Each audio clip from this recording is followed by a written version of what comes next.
Alright, सो Palaeolithic as में लोगों को कृषि का ज्ञान था? नहीं। आग जलाना जानते थे? नहीं। स्थायी आवास था? नहीं। बर्तन थे? नहीं। पशुपालन करते थे? नहीं। कपड़ा जानते थे? नहीं। वो केवल खाना जानते थे, खाने के लिए वो शिकार करते थे।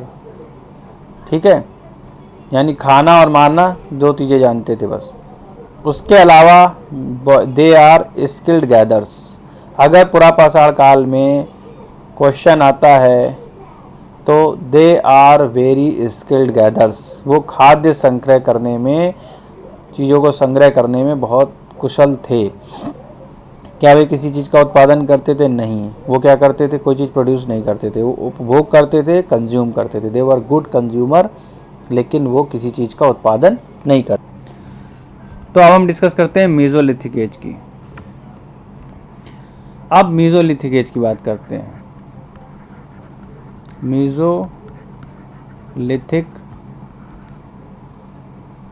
एज लघु पाषाण काल। ओके, लघु पाषाण काल में अब हम बात करते हैं चेंजेस की, जो हमने बेसिक डिस्कस किया है कि सबसे पहले हम परिवर्तन, क्या परिवर्तन, दो आधार पे मैंने परिवर्तन बताए थे। कौन कौन से? एक तो क्लाइमेट चेंज के हिसाब से परिवर्तन, और दूसरा स्टोन की साइज और शेप में परिवर्तन। ठीक है, तो क्लाइमेट चेंज जो होगा उसमें जो परिवर्तन होंगे उसको डिस्कस करेंगे, और स्टोन की जो साइज और शेप में परिवर्तन होगा उसको हम डिस्कस करेंगे। तो 10,000 BC तक का जो टाइम था वो था पैलियोलिथिक एज। ठीक है, अब जो 12,000 BC तक का, अब मेसोलिथिक एज जो है 12,000 से 10,000 BC जो टाइम है, ये मेसोलिथिक एज जो है। ठीक है, मेसोलिथिक एज यानी मध्य पाषाण काल। मध्य पाषाण काल में क्लाइमेट चेंज क्या हुआ कि जलवायु जो हो गई वो कैसी हो गई? शुष्क हो गई। क्या हो गई? शुष्क और नम। शुष्क जलवायु हो गई, गर्म जलवायु हो गई। जलवायु में क्लाइमेट चेंज में क्या हुआ? शुष्क हो गई और गर्म हो गई। और शुष्क और गर्म जलवायु जहाँ पर होगी वहाँ जीवन की पॉसिबिलिटीज़ बहुत ज़्यादा होती हैं। तो जलवायु में परिवर्तन के साथ क्या हुआ? पेड़ पौधे और जीव जंतुओं में भी परिवर्तन शुरू हो गया। क्लाइमेट चेंज हुआ तो किस में परिवर्तन शुरू हो गया? पेड़ पौधों में भी परिवर्तन शुरू हो गया और जीव जंतुओं में भी परिवर्तन शुरू हो गया। ठीक है, और मानव के लिए, मानव जो है अपनी एक स्टेज ऊपर पैलियोलिथिक एज से मेसोलिथिक एज की तरफ बढ़ गया। पुरापाषाण काल और नवपाषाण काल के बीच का ये ट्रांजिशन पीरियड है, एक तरह से इसको संक्रमण काल भी कहा जाता है। This is a transition period between palaeolithic age and neolithic age. Palaeolithic age और नियोलिथिक एज के बीच का ये संक्रमण काल, ट्रांजिशन पीरियड भी हम इसे कहते हैं। मध्य पाषाण काल में मानव जीवन यानी मानव था। ठीक है, मानव के प्रापर अवशेष थे। तो मानव जीवन में मानव जो शिकार क्या करते थे? शिकार करते थे। और दूसरा ये मछली पकड़कर खाते थे और उन्हें इकट्ठा करते थे। खाने पीने की वस्तुएं, यानी कि अब तो पेड़ पौधे के बारे में जानकारी थी, तो खाद्य की वस्तुओं को भी इकट्ठा करते थे। तो खाने की वस्तुओं को इकट्ठा करते थे।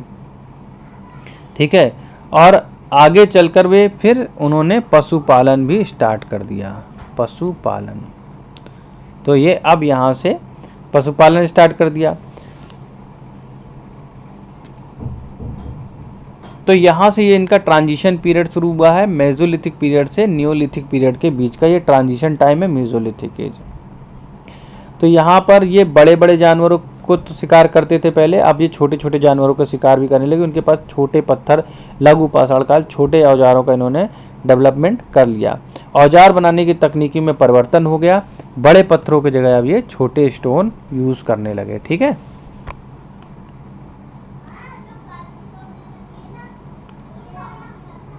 ओके।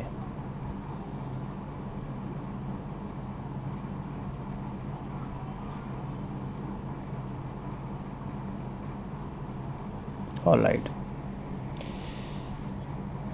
तो अब हम फिर से आपका टेस्ट लेते हैं, वही दोबारा से। कृषि की जानकारी अभी भी नहीं थी। आग, क्या आग जलाना जानते थे? आग जलाना नहीं जानते थे मध्य पाषाण काल के लोग, लेकिन इसका आविष्कार हो चुका था। आग का आविष्कार हो गया था, आग का आविष्कार हो चुका था। ठीक है, तो एक तरह से ये कह सकते हैं कि आग जलाना ये लोग जानते थे। तो इसकी जो मेन थी, ये इसके साक्ष्य इस जो है वो मेन कहाँ से मिले हैं, वो दो जगह से इसके साक्ष्य मिले हैं कि आग जलाना ये लोग, आग का आविष्कार हो चुका था। हड्डियाँ मिली थी पशुओं की जली हुई हड्डियाँ, पशुओं की जली हड्डियाँ मिली थी। वो कहाँ से मिली थी? सराय नाहर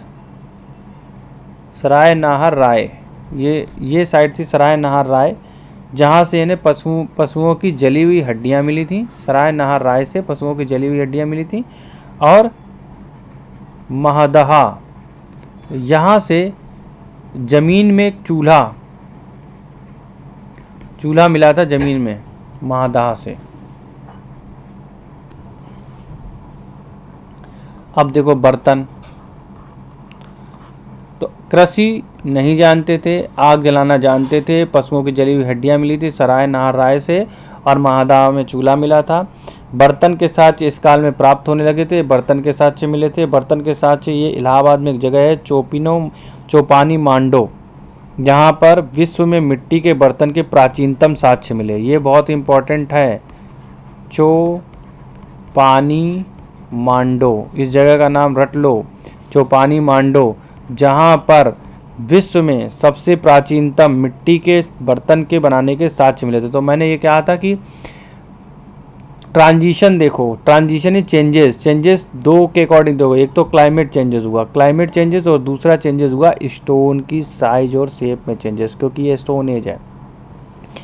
तो 8000 BC लगभग ये टाइम जो है, इसमें जलवायु में परिवर्तन हुआ। जलवायु में परिवर्तन होने के साथ पेड़ पौधे जीव जंतुओं के विकास में डेवलपमेंट हुआ। अब ये जो है ये ट्रांजिशन एज कहलाई, पैलियोलिथिक और नियोलिथिक यानी पुरापाषाण काल और नवपाषाण काल के बीच की ये ट्रांजिशन एज थी। मानव ने शिकार करना सीख लिया था, बड़े बड़े जानवरों के अलावा छोटे छोटे जानवरों का। मछली पकड़ना सीख गए थे, उन्हें पकड़कर वो एकत्रित कर लेते थे।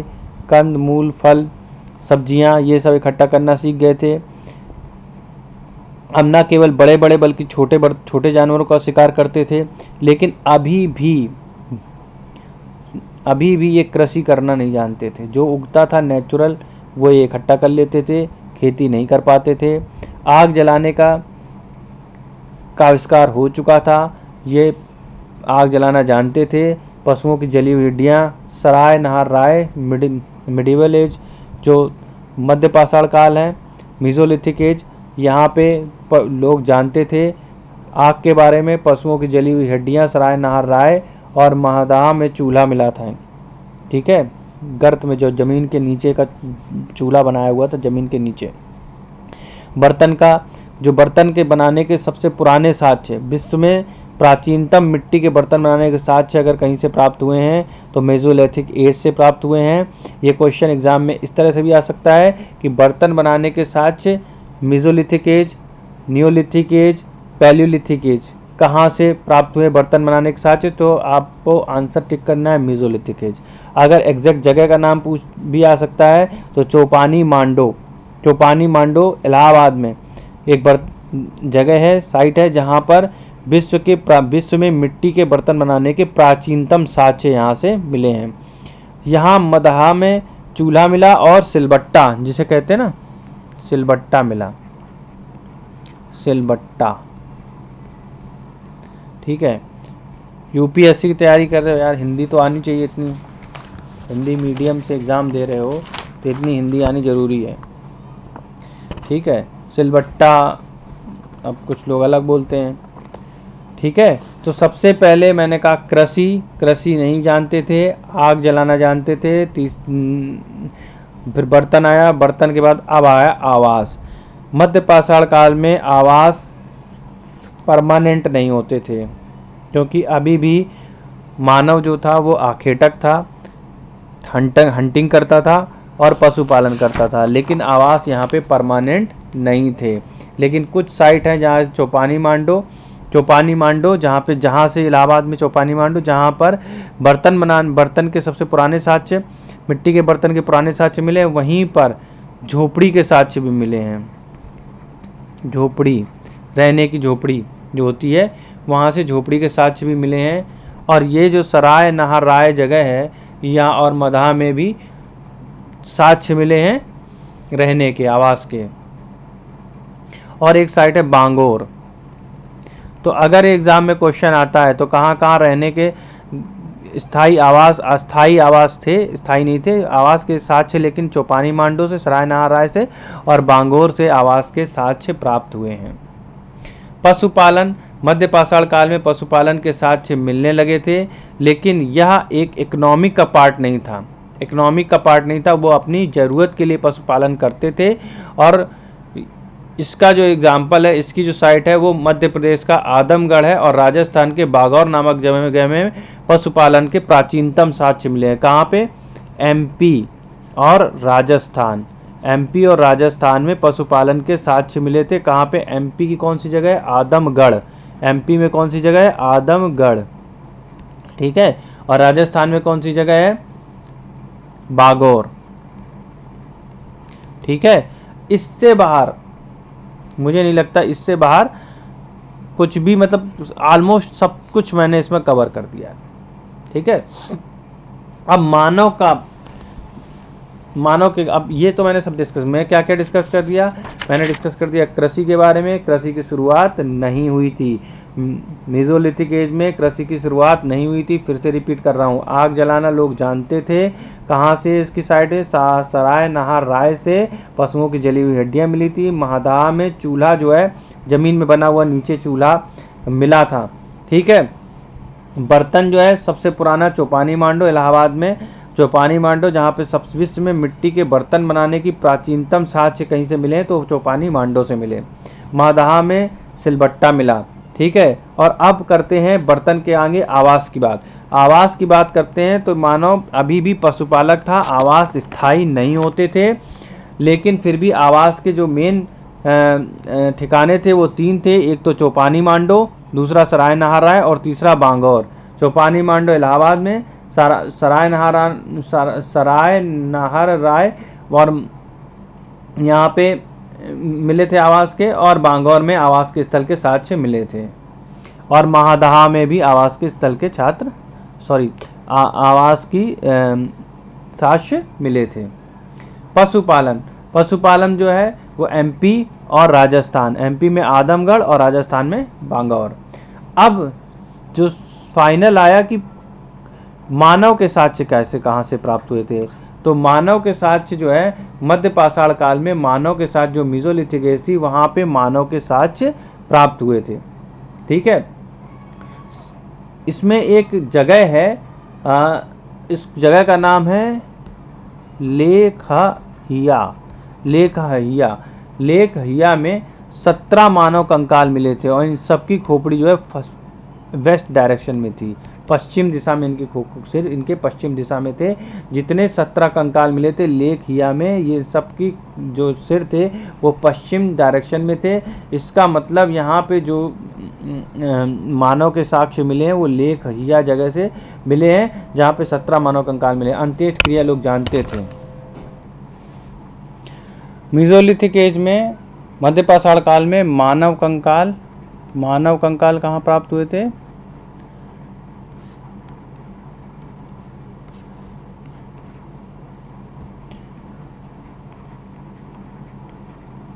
लेखैया जगह थी जहाँ पे 17 मानव कंकाल प्राप्त हुए थे, और इन सब के जो खोपड़ी थी वो कहाँ थी, पश्चिम डायरेक्शन में थी।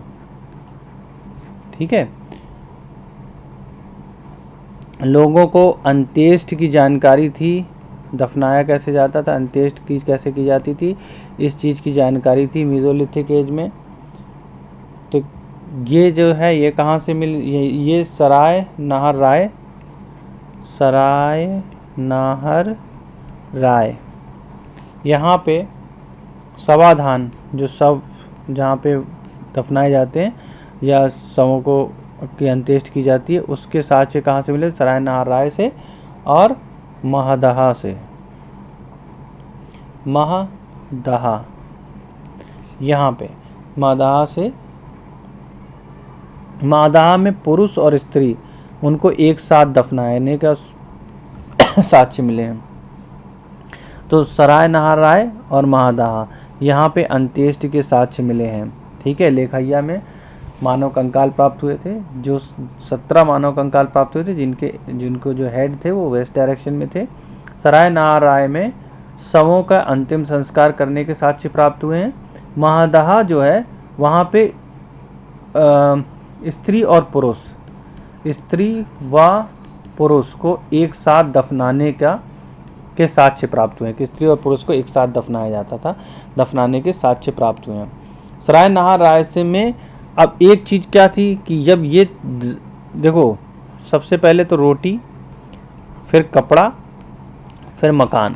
अब अगर इन चीज़ों में परफेक्शन आ जाती तो रोटी और मकान तो था, अब ये दूसरी चीज़ थी कि युद्ध करना, इसके लिए फाइट थी। अभी कपड़े का कोई अता पता नहीं था, लेकिन रोटी और मकान भी स्थायी नहीं थे, लेकिन युद्ध करना। युद्ध क्यों? हंटिंग के लिए युद्ध करते थे ये। अब इसका प्रूफ क्या है कि ये युद्ध करते थे? इसके प्रूफ के लिए जो आर्कियोलॉजिस्ट हैं उन्होंने पता लगाया कि इसी साइट में सराय नाहर राय में ये पता चला कि एक कपाल ऐसा मिला जिसके सर पे पत्थर घुसा हुआ था। ठीक है। तो सराय नाहर राय से युद्ध के जो प्राचीनतम साक्ष्य मिले हैं, यहाँ पर सबसे पहले ये पता चला कि ये लोग युद्ध जानते थे, क्योंकि एक जो यहाँ पे कंकाल प्राप्त हुआ था, यहाँ पे उसके सिर में पत्थर आधा घुसा हुआ था। तो इससे पता चलता है कि युद्ध के से परिचित थे या हत्या करते थे लोग एक दूसरे की। ठीक है। अब कला के बारे में बात करते हैं, क्या कला के बारे में कितना ज्ञान था इनको यहाँ पे। तो मध्य पाषाण काल में चित्रकला के साक्ष्य कहाँ से प्राप्त हुए हैं? चित्रकला के साक्ष्य मिले भीमबेटका, प्रतापगढ़ और मिर्जापुर। भीमबेटका, प्रतापगढ़, मिर्जापुर और आदमगढ़, यहाँ से कला के साक्ष्य प्राप्त हुए हैं। भीमबेटका, प्रतापगढ़, आजमगढ़ और मिर्जापुर, यहाँ से कला के साक्ष्य प्राप्त हुए हैं। ठीक है। तो मैंने क्या क्या बता दिया मेसोलिथिक एज में, एक बार मेरे साथ रिवाइज करो। मानव कंकाल के साक्ष्य कहाँ पे प्राप्त हुए थे? लेखैया में 17 मानव कंकाल मिले थे, जिनके सर वेस्ट डायरेक्शन में थे। अंत्येष्टि क्रिया की जानकारी इनको थी, ये कहाँ से? सराय नाहर राय में शवाधान के 1700 मिले, शवाधान के लेखैया में 17 मानव कंकाल मिले थे, सराय नाहर राय में शवाधान के साक्ष्य मिले थे। महदहा में स्त्री पुरुष को एक साथ दफनाने के साक्ष्य मिले। फिर युद्ध के साक्ष्य सराय नाहर राय से मिले, एक खोपड़ी प्राप्त हुई जिसके अंदर सिर में पत्थर घुसा हुआ था। चित्रकला के साक्ष्य मध्य पाषाण काल में मिले, कहाँ से? भीमबेटका, आदमगढ़, प्रतापगढ़ और मिर्जापुर से। भीमबेटका कहाँ पे है? एमपी में। तो यहाँ पर स्त्री पुरुष के संबंधों को, बच्चों का जन्म होना, शवाधान, इसके चित्र मिले। ठीक है। लोगों ने इस तरह के चित्र की कहीं जो मिले लोगों को, मैन्यूस्क्रिप्ट में हो सकते हैं, इंस्क्रिप्शन में भी हो सकते हैं। ठीक है। तो इंस्क्रिप्शंस टाइप के थे दीवालों पे या कहीं पे। तो समाधान इत्यादि के चित्र मिले। इससे स्पष्ट होता है कि सामाजिक संबंधों का विकास यहाँ से डेवलपमेंट शुरू हो गया था। देखो डेवलपमेंट कब होता है, डेवलपमेंट में इंसान अपनी वंश को आगे बढ़ाने की सोचता है। तो यहाँ से एमपी की जो भीमबेटका साइट है ये याद रखने लायक है। यहाँ से स्त्री पुरुषों के संबंध, बच्चों के जन्म के साथ समाधान इत्यादि के चित्र मिले हैं। ठीक है, पत्थर की गुफाओं की दीवारों पर बनाए गए ये चित्र और नक्काशियाँ मध्य पाषाण काल के सामाजिक जीवन और आर्थिक क्रियाकलापों के संबंध में हमें इससे काफ़ी जानकारी मिलती है। तो कहाँ पे ये जो भी थे शिलालेख थे, पत्थर की गुफाएं थीं। तो यहाँ पे जो भी इंस्क्रिप्शंस मिले हैं वो पत्थर की गुफाओं में दीवारों पे इस तरह के चित्र, भीमबेटका यहाँ पे चित्रकला के संकेत हमें मिले। तो यहाँ एमपी की साइड जो है भीमबेटका, ये बहुत इंपॉर्टेंट है, जहाँ पर दीवारों पे चित्रकला के साक्ष्य मिले हैं। भीमबेटका, आदमगढ़, प्रतापगढ़ और मिर्ज़ापुर में चित्रकला के साक्ष्य मिले हैं। अब हम आते हैं नवपाषाण काल में।